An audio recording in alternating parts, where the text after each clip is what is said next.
Nous sommes de retour sur le plateau de Téléthon par en live, en direct de l'espace Malraux de Châteaudun. Si vous n'étiez pas avec nous ce matin, soyez les bienvenus à cette journée live inédite. Nous reprenons sans plus attendre notre programme exceptionnel jusqu'à 18 h sur Facebook et YouTube pour faire vivre et résonner la cause défendue depuis 1987 par le Téléthon. Et avec tout de suite notre ami Laurent. Laurent, nous recevons le docteur Laurent Priou, médecin généraliste, homéopathe à la maison de santé en plus. Ça va Laurent? Très bien. Bonjour Jean-Pierre. Alors Laurent, on se connaît depuis quelques années déjà. Oui, c'est grâce à toi que le Téléthon a repris à Châteaudun parce qu'en 2010, je me rappelle, c'était les vœux du maire. Et tu es venu vers moi, tu m'as dit ça serait peut-être bien qu'on relance le Téléthon ou chiche, un truc dans ce genre-là. Tu t'en rappelles pas? Non. Bravo. Ah, je me rappelle pas. Moi, je me rappelle très bien. Il y a déjà 10 ans. Il y a déjà plus de 10 ans. D'accord. Et tout de suite, j'ai dit chiche. Et puis donc, on a relancé le Téléthon. Il fallait quand même le préparer. Donc, on était en début d'année. On a préparé ça toute l'année. D'accord.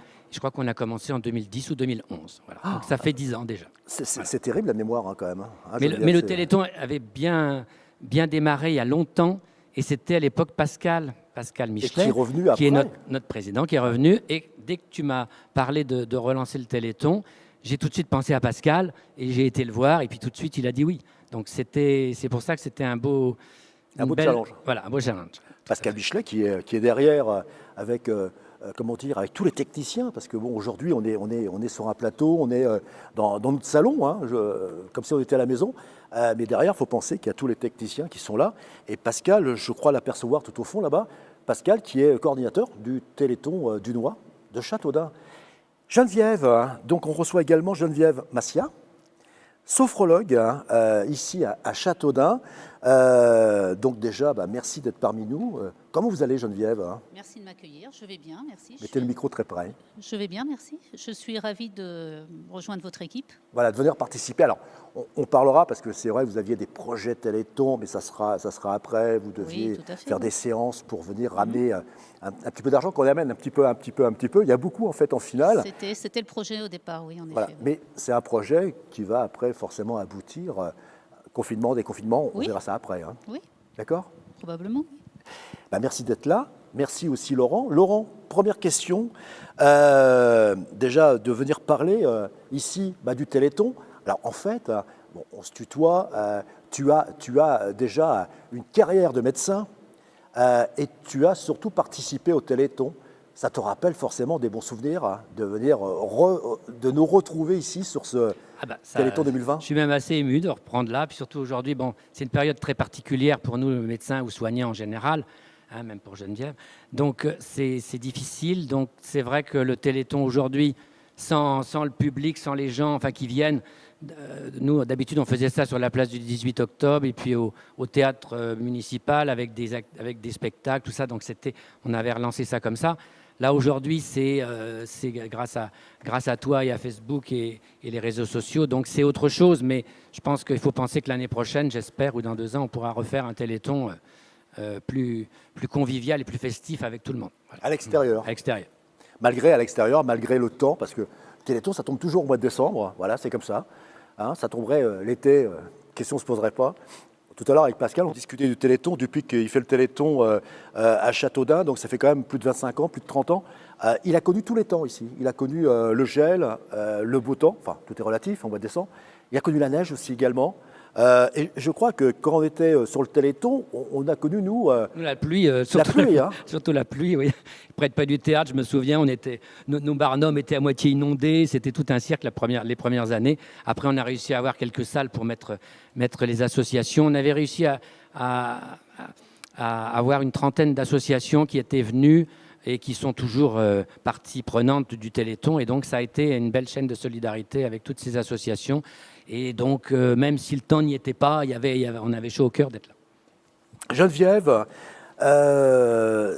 d'être là, c'est une chose, mais surtout de venir parler de la sophrologie. Alors, en quoi ça consiste, la sophrologie? Alors, la sophrologie, c'est une méthode naturelle. C'est une méthode qui a été inventée par un médecin, le professeur Caicedo. Et elle a des bases à la fois scientifiques et philosophiques. C'est une méthode qui permet de remettre du lien entre le corps et l'esprit. On dit que c'est une méthode psychocorporelle. Parce que bon, c'est pas un scoop de dire que dans la société actuelle, c'est surtout le mental qui dirige. Et donc, par des exercices bien choisis, on va favoriser le lien, la communication entre le corps et l'esprit. Pour donner une image, je dirais que tout le monde a entendu parler des maladies psychosomatiques, où l'esprit, le mental perturbe le fonctionnement du corps. Eh bien, en sophrologie, on va essayer de remettre en lien le corps et l'esprit pour que chacun apporte du positif à l'autre. De fait, ça permet un mieux-être de la personne. Alors, comment on fait? On a différents types d'exercices. On va utiliser des exercices de relaxation, beaucoup de respiration, beaucoup de travail sur la respiration, des contractions musculaires, parfois des mouvements, pas toujours, ça dépend des séances, et puis ce qu'on appelle des projections, c'est-à-dire qu'on demande à la personne de s'imaginer en quelque sorte dans une situation et d'être très attentive aux sensations qu'elle va pouvoir percevoir dans cette situation. Et c'est à partir de cela, on appelle ça les phénomènes en sophrologie, et c'est à partir de cela qu'on va construire le déroulé les différentes étapes du suivi sophrologique de la personne. Donc c'est vraiment la personne, la personne est totalement autonome pour la pratiquer. Oui, elle devient autonome, c'est-à-dire que le sophrologue lui permet d'apprendre des techniques pour qu'après, elle puisse s'en servir dans sa vie de tous les jours quand elle en a besoin. Donc le but, c'est qu'elle n'ait pas besoin de son sophrologue pour être bien finalement. Combien d'années pour devenir sophrologue? 2 années. Là. 2 années 2 années, oui. J'ai suivi une formation le week-end en parallèle avec la profession d'enseignante que j'exerçais auparavant. Ah, vous étiez enseignante? J'étais enseignante. Oui. Et vous êtes dit, l'enseignement, c'est une chose, mais maintenant j'aimerais faire autre chose? Oui, c'est ça. Vous savez, on peut avoir tous un moment de la vie où on se pose des questions. On se dit que finalement, on veut initier un tournant dans sa vie professionnelle. Et donc, moi, c'est vers la sophrologie que je me suis tournée. Châteaudun, pourquoi? Parce que vous habitez ici? J'habite Marboué et je suis attachée à la côté, ville de Châteaudun. Oui. Marboué, la mythique ville de Marboué quand on arrive de Paris, en fait. C'est ça, oui. C'est ça. Le fameux pont qu'il faut passer, là. C'est ça, avec les feux, quand ils fonctionnent. Oui, ils refonctionnent, les feux. On fait un peu d'actualité, en fait. Laurent, 62 ans après la création de l'AFM, donc l'Association française contre l'homéopathie, ça fait plus de 30 ans qu'il y a déjà les retransmissions chaque année Téléthon. Et ça veut dire que c'est également ces missions du Téléthon, c'est important. En tant que médecin, est-ce qu'on voit des avancées notables qui permettent de venir effectivement soigner des malades? Bah oui, même énormément. Avec le Donc, Généton, entre autres. Je dirais justement, donc je crois qu'on a notre 34e Téléthon. Ouais. Donc je me souviens, au début du Téléthon, on ne connaissait pas le génome humain. Donc le génome humain, c'est tous les chromosomes qui sont dans toutes nos cellules. Donc on a 23 paires de chromosomes. Et donc on a découvert petit à petit, au début de mes études, c'est vieux, parce que je suis un vieux médecin, en 75, quand j'ai commencé ma médecine, on parlait de génétique, bien sûr, mais on ne connaissait pas encore tous les gènes qui composent les chromosomes. Et donc, toutes ces maladies génétiques, c'est grâce au Généton, enfin, on va en parler, je pense, parce que là, moi, je suis très sensible, bien sûr, à toutes les maladies qui ont été vraiment découvertes. Et puis, on peut faire de la thérapie génique en plus. Donc, c'est en grande partie grâce au Téléthon et au Généton qu'on fait avancer les maladies, les traitements des maladies génétiques. Mais on a encore beaucoup de travail, donc on va en parler aussi. Oui, parce que tout à l'heure, tu disais, j'ai commencé il y a longtemps. Bon, je crois qu'on est la même année, en fait. Ah, tu l'as dit, zut. Il ne fallait pas le dire. Il y a beaucoup de gens qui savent mon âge. Ah bon? Oui. On ne fait pas notre âge. L'histoire du Téléthon, donc, on rappelle que l'AFM, l'Association française de l'homéopathie, c'est une association qui a été créée par des parents qui avaient des malades, des enfants malades, et qui mènent un combat sans relâche contre les maladies génétiques rares et lourdement invalidantes. L'histoire du Téléthon, avant, ça a commencé l'AFM en 58, en fait. Pratiquement notre génération.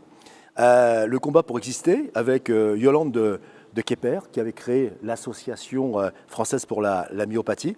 Et c'était mère de 7 enfants, dont 4 atteints par la myopathie de Duchenne. Alors, qu'est-ce que c'est la myopathie de Duchenne? Bon, alors moi, je suis généraliste. Je n'ai heureusement pratiquement pas vu de maladie grave comme ça. Donc, la maladie de Duchenne, j'ai dû en avoir un seul. Bon, c'est une maladie qui atteint les muscles, c'est des maladies neuromusculaires, donc après ça va vers des paralysies, vers des douleurs, et puis donc malheureusement ces enfants-là, parce que c'est souvent ça se diagnostique souvent à l'âge assez jeune, c'est des gens qui deviennent paralysés, et puis qui ont des atrophies après des muscles, et c'est des maladies mortelles. Donc, et puis, grâce à Yolande de Kepper, 1969, les myopathies ont été prises en charge à 100% par la Sécurité sociale. C'est quand même une avancée c'était pas le notable. cas avant.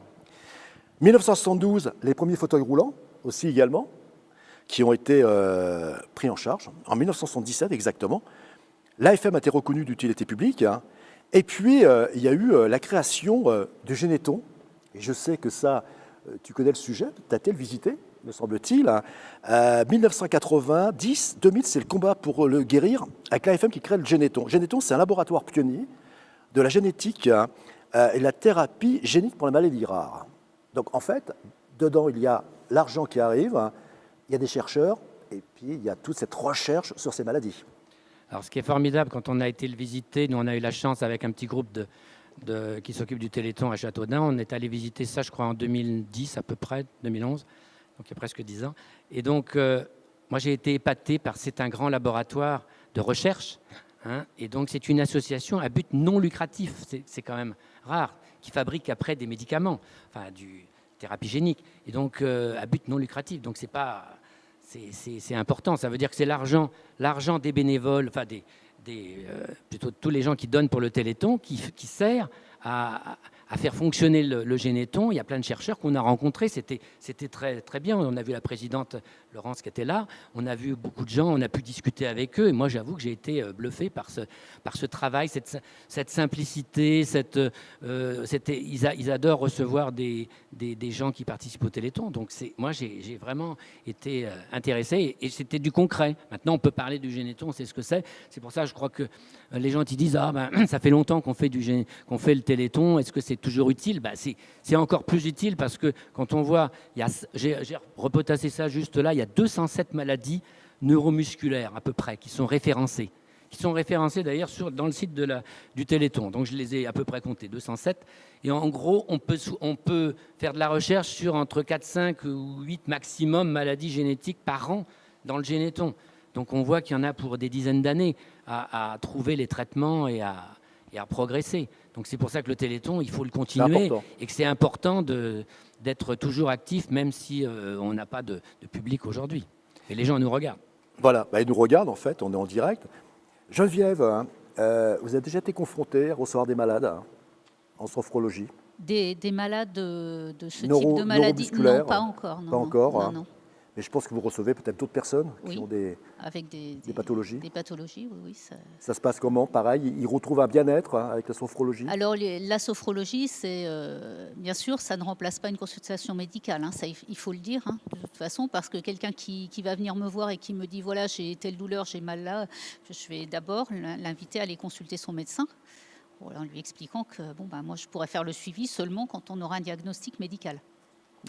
Et puis, effectivement, donc la sophrologie va permettre, parfois, dans les cas les plus compliqués, j'ai envie de dire, d'encaisser le choc du diagnostic, déjà, c'est important, de proposer un suivi du traitement.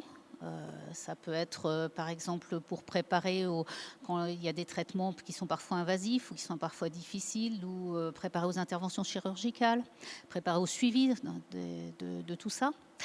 Et puis aussi, on parle de maladies quand même très graves qui impactent l'entourage, la sphère familiale. Et donc, le sophrologue peut aussi aider les proches du malade. Alors, en fait, il y a un dialogue aussi également avec le médecin. Vous dialoguez de temps en temps avec vous, quand même? Alors, oui, je voulais revenir là-dessus, justement. Donc, je ne connaissais pas Geneviève avant de venir aujourd'hui. C'est l'occasion. C'est une belle occasion de se connaître. Et je voulais dire que, j'avais entendu dire qu'il y avait quelqu'un qui allait s'installer, donc c'était. Par contre, justement, nous, dans les professionnels de santé, c'est pas pour faire de la publicité, mais on s'est regroupés parce qu'étant donné qu'on est en pénurie dans la France entière, donc on s'est regroupés, on a créé ce qu'on appelle une CPTS, une communauté professionnelle sur des territoires de santé, et donc on est 250 à peu près, hein, et donc on a mis aussi tous les paramédicaux, et les paramédicaux plus ou moins reconnus malheureusement, et c'est pour ça qu'on travaille avec les sophrologues, on travaille avec les ostéopathes, on travaille avec beaucoup de gens qui ne sont pas forcément intégrés habituellement dans des communautés professionnelles. Et donc ça, c'est une chance et c'est l'occasion de se connaître. Et je crois qu'on est à peu près, il y a à peu près, je ne dirais pas exactement, il y a entre 5 et 10 sophrologues sur l'arrondissement de Châteaudun. Donc c'est quand même bien. Et tout le monde a du travail. Donc ça prouve qu'on en a besoin. Et nous, en tant que médecins, on envoie chez les sophrologues quand on en a besoin. Donc c'est pour ça que c'est important.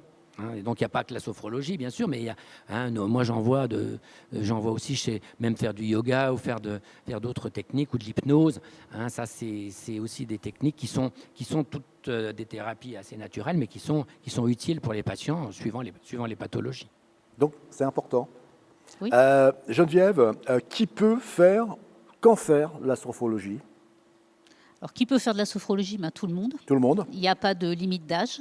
Il n'y a pas d'âge mini, il n'y a pas d'âge minimum. Enfin, non, parce qu'on peut aussi faire de l'accompagnement à la naissance. Alors, on ne substitue pas aux sages-femmes. C'est important de pouvoir travailler aussi en coopération avec les sages-femmes. Mais on peut faire depuis avant la naissance. Et puis, on peut suivre les personnes, quel que soit leur âge. Même des petits-enfants de 2 ans et demi, 3 ans, ils sont très réceptifs à la sophrologie. Quel que soit l'état de santé ou le handicap. Quel que soit l'état de santé. La sophrologie a une qualité, c'est qu'elle s'adapte. Les séances sont créées pour la personne à partir d'un panel de techniques qu'on apprend. Voilà. Et le sophrologue va créer la séance pour la personne. C'est très individualisé. Donc on peut s'adapter sans problème. Voilà, quand on a besoin ou envie de se sentir mieux. C'est ça. Je lisais le stress, phobie, manque de confiance en soi, le trac. Quand on monte sur une scène. Oui, ça peut. Préparation d'examen. Préparation d'examen, préparation du permis de conduire aussi, on l'oublie parfois, mais c'est quelque chose qui peut être stressant de passer son permis. D'accord. Voilà. Et puis préparation d'événements aussi ou de changements de vie. Ça peut être, par exemple, si on est un peu angoissé à l'idée de changer de travail, à l'idée de déménager, de quitter la belle région, le beau pays du Noix, par exemple, on peut aussi... de quitter le pays du Noix pour aller en région au nord, dans le nord. Très belle région aussi. Vous voyez des gens comme ça arriver, ils se disent... Tiens, j'étais pendant 25 ans dans le Dunois, je dois partir travailler à Paris. Pour l'instant, je n'ai personne qui m'a dit je vais quitter le Dunois, mais bon, en tout cas, s'il y en a, je suis prête à les accompagner. Et je voyais aussi également compétitions sportives, troubles de la concentration, de la mémoire, difficultés scolaires, comportement enfant-ado, forcément. Enfant-ado, troubles du comportement, les difficultés scolaires, les enfants hyperactifs aussi, ça marche bien pour les enfants hyperactifs. Tous les troubles déficitaires de l'attention. D'accord.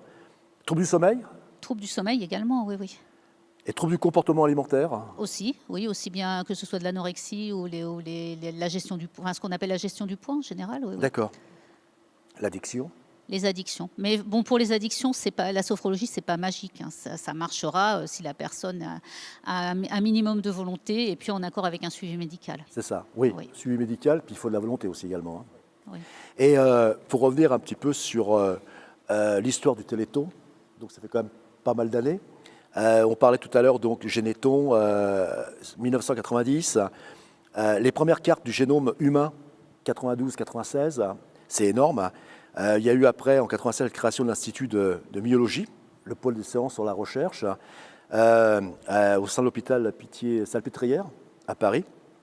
Et puis après il y a eu depuis 2010-2020 la révolution médicale en marche. Première victoire thérapeutique des bébés bulles. Donc c'est quand même énorme, effectivement, d'aller faire... ils étaient privés de défense immunitaire et ils sont traités, ces enfants, ces bébés bulles, par une thérapie génique. C'est quand même une sacrée avancée, quand même.